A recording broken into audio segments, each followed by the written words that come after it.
rin, yo, to, sha, gai, jin, let's, zai, zen.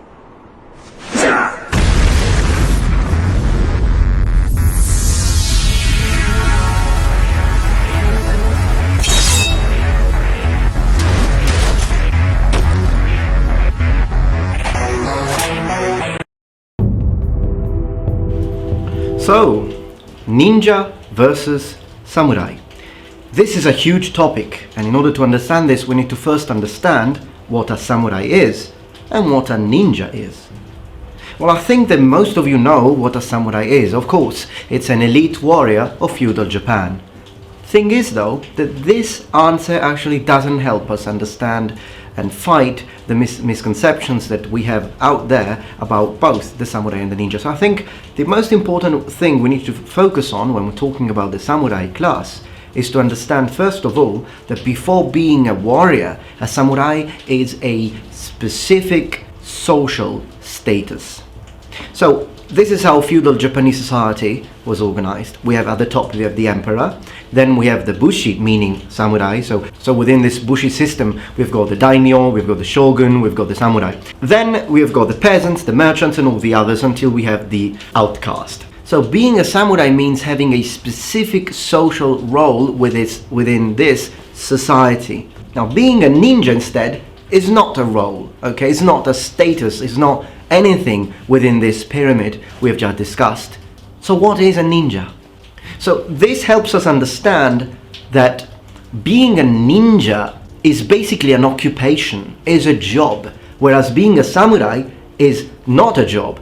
There are many jobs within samurai class. So you can have samurai who are daimyo, you can have samurai who are gunners, you can have samurai who are scouts, you can have samurai who mostly fight with bows and are basically archers. There are lots of different kinds of jobs and occupation within the samurai caste.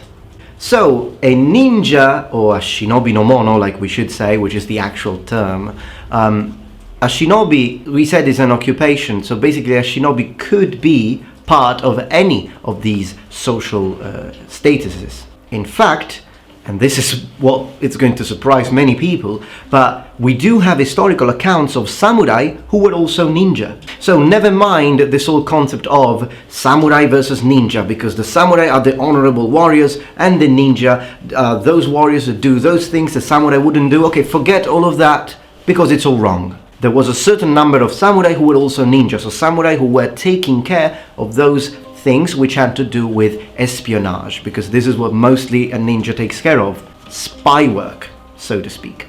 So when you hear those articles, those videos that tell you, wow, a samurai can kill a ninja easily because the samurai's got the armor, but the ninja doesn't wear the armor because he's wearing the black little suit, the black tracksuit thing, but the ninja's super quick, so basically he can go behind the samurai and he can kill him before with poison things that the samurai doesn't use because it's not honorable.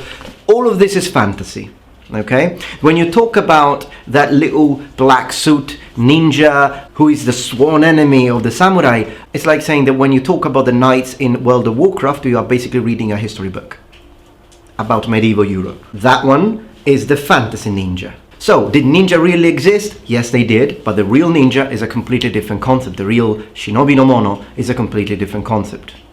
So a new question arises: were all ninja samurai then? Well, no, meaning that we don't know for sure how many ninja were samurai and how many ninja weren't, simply because those ninja who were also samurai were recorded in history, but those ninja who weren't samurai, well, there is no recording about them. So basically, yes, probably there were ninja. My opinion is that probably there were some samurai, some shinobi no mono who didn't belong to the samurai caste. So maybe they were peasant, or maybe they were merchants. We don't know what they did, but there is no historical record of them, of course, because they were into espionage anyways, and there is no way to know for sure. So how does this work? I mean, we have just said a samurai is an honorable warrior, so how could he do espionage and that sort of things? I mean, aren't those things against Bushido? Well, this is the first rule of Bushido, and I will make a dedicated video on Bushido, but the first rule of Bushido is honor for a samurai in feudal Japan means to be loyal to his master, his daimyo.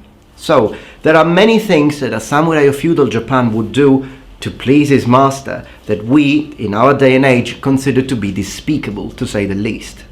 But for a samurai in feudal Japan, it wouldn't be so. Were they men of honor? Absolutely. But according to the concept of honor in feudal Japan, which is very different, if not immensely different, to what we perceive to be, to the things we perceive in our day and age, in our epoch of peace, in our age of peace today.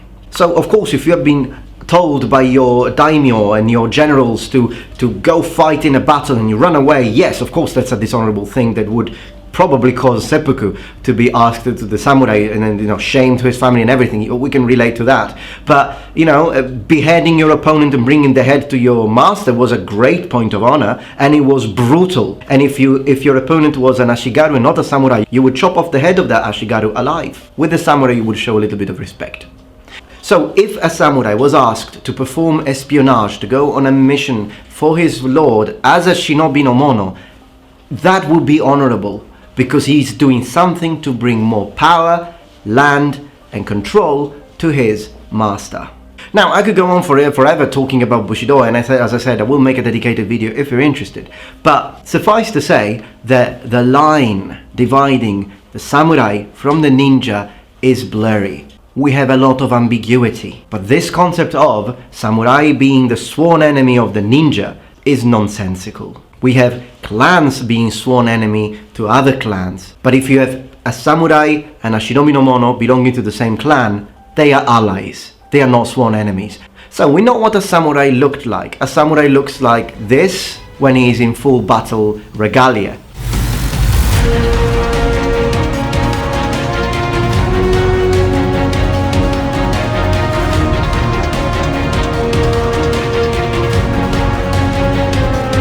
What did a ninja or a shinobi no mono look like? Well, if you are thinking about this,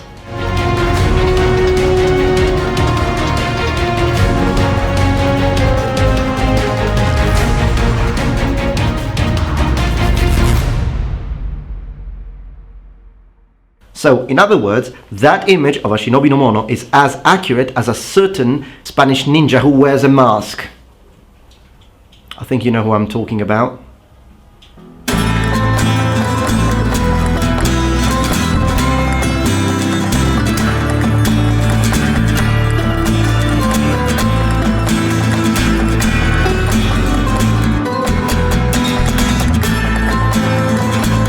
But a shinobi no mono would also be trained in other things that he would use during his missions. But again, imagine this. Think about it. They would be wearing just normal clothing that other people would wear when they would travel. So red, yellow, blue, anything that would blend in with the population. They might be disguised as a traveling monk. They might be disguised as a samurai. They might be disguised as anything that would not attract attention. And if you think about it, it does make a lot more sense.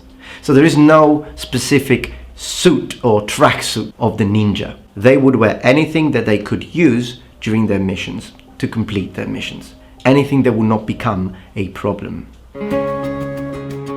Alright, number ones, I hope that you enjoyed this video. If you did, please remember thumbs up and subscribe to my channel for more content from the Metatron. Of course, I hope to see you tomorrow for my next daily upload. And remember, the Metatron has spread his wings. Saraba!